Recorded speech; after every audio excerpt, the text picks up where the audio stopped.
आकाशवाणी पटना से सुनिए स्वास्थ्य सूचनाएं। इसमें आज आप सुनेंगे सोशल मीडिया और वैज्ञानिक दबाव विषय पर डॉक्टर आसिफ अली खान से धर्मेंद्र राठौर की बातचीत। श्रोताओं नमस्कार। स्वास्थ्य सूचनाएं कार्यक्रम में आप सभी का स्वागत है और आज हमारे साथ हैं पटना के जाने माने मनोविश्लेषक सह मनोचिकित्सक डॉक्टर आसिफ अली खान। डॉक्टर साहब स्वागत है आपका हमारे स्टूडियो में। शुक्रिया आपका। डॉक्टर साहब, आज के समय में जो डिजिटल युग है, हर लोगों के हाथ में मोबाइल है, सोशल मीडिया का ज़माना है, संचार जो है इस सोशल मीडिया संचार का माध्यम बन चुका है। तो बड़े और जो वयस्क लोग हैं उनके तक तो ठीक है, आजकल छोटे छोटे बच्चों और किशोरों में जो मोबाइल के प्रयोग, सोशल मीडिया के प्रयोग कहीं न कहीं उन पर बुरा प्रभाव डाल रहा है। तो एक छोटे बच्चे का सोशल मीडिया, मोबाइल के प्रयोग से मनोवैज्ञानिक रूप से किस प्रकार प्रभाव डाल रहा है, इस विषय पर हमारे श्रोताओं को जानकारी दें। आधुनिक युग का एक बड़ा प्रॉब्लम है ये। जी। मेरी क्लिनिक में भी पेशेंट आते हैं, बच्चों के बारे में शिकायत करते हैं कि दिन भर मोबाइल देखता है, बिना मोबाइल के खाना नहीं खाता है। तो ये चीज़ जो है, बच्चा आजकल सबसे ज़्यादा इंस्टाग्राम, फेसबुक, यूट्यूब इन सब चीज़ों से जुड़ गया है। और अगर आप चाहते हैं कि बच्चा इन सब चीज़ों से बाहर निकले जी, तो पेरेंट को खुद में बदलाव लाना होगा। छोटा बच्चा कुछ नहीं जानता, वो बिल्कुल एक ब्रांड कंप्यूटर की तरह होता है। माँ बाप को देखता है, 1 महीने का बच्चा है, 2 महीने का, 3 साल का बच्चा, इस तरह से बढ़ता रहता है धीरे धीरे। और वो देखता है कि वो लोग मोबाइल देख रहे हैं, जिसका असर बच्चे पर पड़ता है। और बच्चा खुद, पेरेंट्स एडिक्ट होते हैं तो बच्चा एडिक्ट हो जाता है। और बच्चे का जो एडिक्शन है वो उसमें डिप्रेशन पैदा कर रहा है, एंजाइटी पैदा करता है, कंडक्ट डिसऑर्डर भी कुछ हद तक, जिद्दीपन वगैरह भी उससे डेवलप कर रहा है। उसमें होता क्या है कि बच्चा जब मोबाइल से जुड़ जाता है तो वो लाइक डिसलाइक देखता है, किसी ने उसके बारे में क्या कमेंट किया ये देखता है, और इससे वो एंजाइटी का शिकार हो जाता है। आगे चल के वो डिप्रेशन में चला आता है कि हमको लाइक कम मिल रहा है। फिर क्या देखता है, उसमें जो दिखाया जाता है ना इंस्टाग्राम वगैरह में, रील वगैरह दिखाया जाता है जी।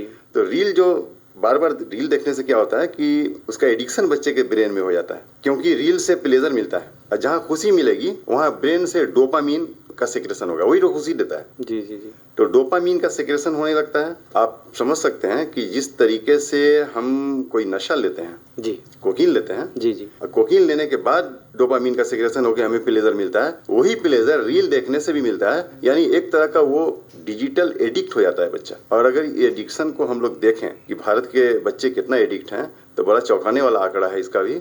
39 से लेकर के 44% बच्चे डिजिटल एडिक्ट हैं, जो वैश्विक आंकड़ा जो 24% है, जी। उससे काफी ज्यादा है। ये बहुत चिंता की बात है। बिल्कुल।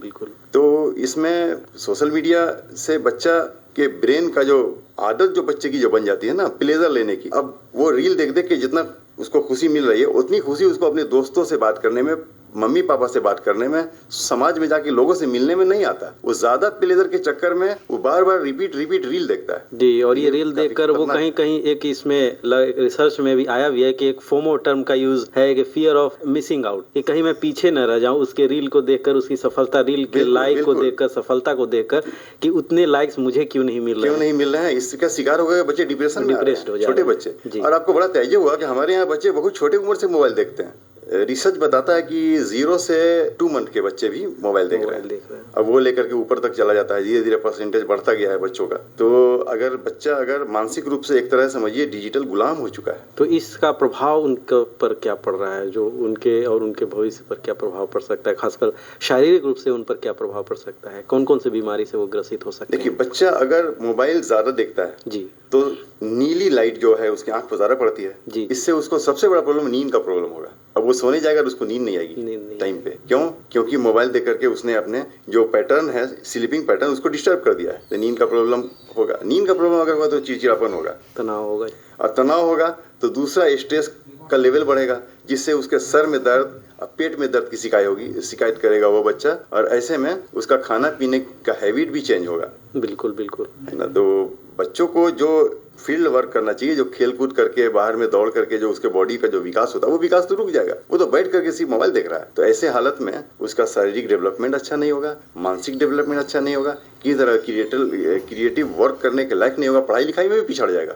क्योंकि उसको जो समय है पढ़ने का, आजकल का रिसर्च बताता है कि बच्चे पढ़ाई पे सिर्फ 9.2% फोकस कर रहे हैं, और मोबाइल देखने पर 23% जो टोटल 24 घंटे का जो उनका टाइम है, उसमें 23% टाइम वो मोबाइल पर खर्च कर रहे हैं। और पढ़ने लिखने पर 9.2%। ये तो बहुत सोचने वाली बात है। जी बिल्कुल। तो मोबाइल का ज़्यादा से ज़्यादा प्रयोग कहीं न कहीं उनके लिए घातक है, उनके मानसिक रूप से, और जो वो अंततः शारीरिक रूप से उन्हें कमज़ोर बनाता है, तनावपूर्ण उनका जीवन हो जाता है, चिड़चिड़ापन हो जाते हैं, पढ़ने में मन नहीं लगता है, जी बिल्कुल सही। जिससे उनका जो कॉन्फिडेंस है वो लो कॉन्फिडेंस में चले जाते हैं, वो डिप्रेस्ड हो जाते हैं और अंततः आत्महत्या की ओर भी उन्हें प्रेरित करता है। जो भी हमारे श्रोता सुन रहे हैं, निश्चित रूप से इसे गंभीरता से ले और अपने बच्चों को मोबाइल फ़ोन, सोशल मीडिया से जितना ज़्यादा से ज़्यादा हो सके दूर रखें और खेलने और अन्य गतिविधियों में उन्हें उलझाए रखें, उनके साथ खेलें, उनके साथ समय बिताएं। डॉक्टर साहब, आप हमारे स्टूडियो में आए और सोशल मीडिया और बच्चों पर उसका मनोवैज्ञानिक जो दबाव है उस विषय पर हमारे श्रोताओं को जानकारी दी, इसके लिए आपका बहुत बहुत धन्यवाद।